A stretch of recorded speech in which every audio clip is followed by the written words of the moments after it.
Welcome back, guys. Today we're going to hop into a widely requested topic, which is going to be how can we build athletic muscle, whatever that means, but not just looking big, right? So training for hypertrophy, but actually being able to use the muscle that we're putting on to do things that are going to be more athletic, which could be, on a spectrum of activities. But I'll start with a personal anecdote. I remember vividly growing up watching my dad play rec league basketball, and every year they would have some big son of a bitch who, was one of their stars in high school football or something along that lines. They would come out to play basketball for the first time ever on the team, and inevitably there would always be somebody who would blow an Achilles or blow an ACL or something along those lines on their very first game on the court. And it's like, yeah, because we've probably not done anything explosive or athletic in a very long period of time, right? So we've gained a lot of muscle, we've gotten big, but we haven't done anything to actually express any sort of velocity, acceleration, change of direction, reactive strength, stuff of those along those lines, right? So that's the main thing is like, hey, if I was gonna stop this right now and give you a summary, let's do some things like jumping. Let's do some things like sprints, right?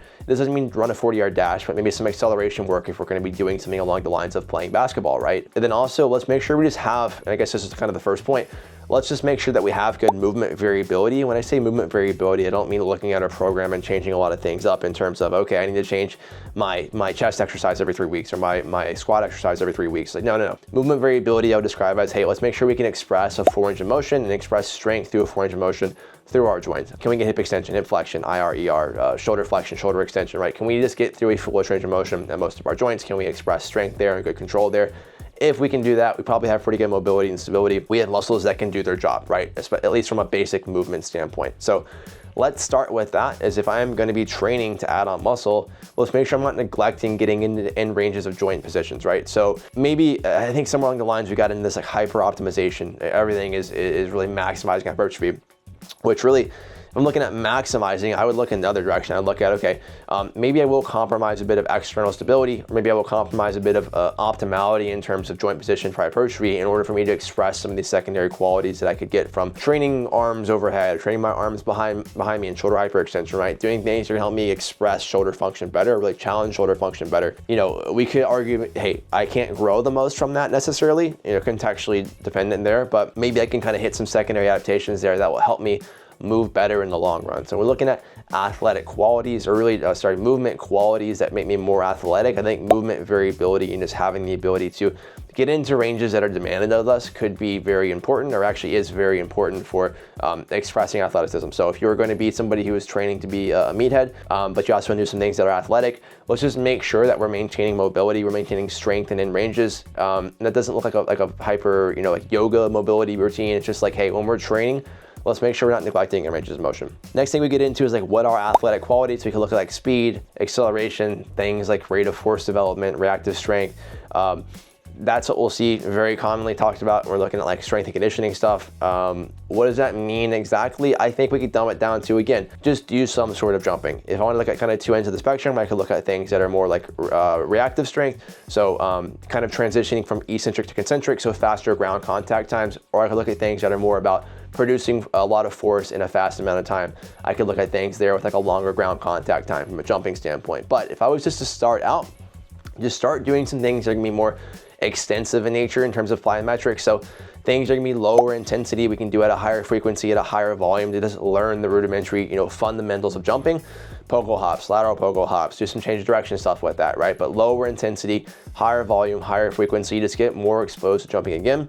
Even doing things like skipping, just very basic stuff that you can do with low skill to kind of get exposure to doing some more jumps again, I think could be a very good start.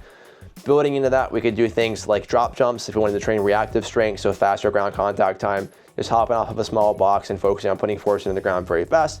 Or things like broad jumps, loaded jumps, we're gonna have longer ground contact times. Even contextually, hurdle hops could go into either of those categories, but just start doing a little bit of jumping if you're gonna be doing athletic activities that are gonna involve you to do jumping, right? Or anything explosive. You don't need a high dose of this, but if you just have a couple touch points throughout the week, you're gonna be maintaining those qualities that when you go to, I don't know, run with the kids or play a little bit of basketball with the friends, whatever it is, you're gonna be maintaining those qualities while you're still trying to get bigger, if that is your main goal in regards to aesthetics. Again, just make sure that we are covering our bases from a movement variability standpoint, right? So we're not neglecting that in our programming. We aren't doing very static, all mid-range programming in terms of training. We are actually, getting our arms overhead, getting our arms behind us. We're doing things on one leg for the lower body. We're getting into end ranges of hip extension, end ranges of hip flexion. make sure we're touching those points. Master the basic movement patterns there. Start to incorporate a little bit of jumping. Start with lighter intensity plyometrics. Add in some variability there. We can do with a higher frequency and a higher volume just to build a capacity to actually learn how to jump again. You can build some intensity. We could kind of delineate if we needed to between things that are going to be more reactive strength or more like longer round contact times or like rate of force development.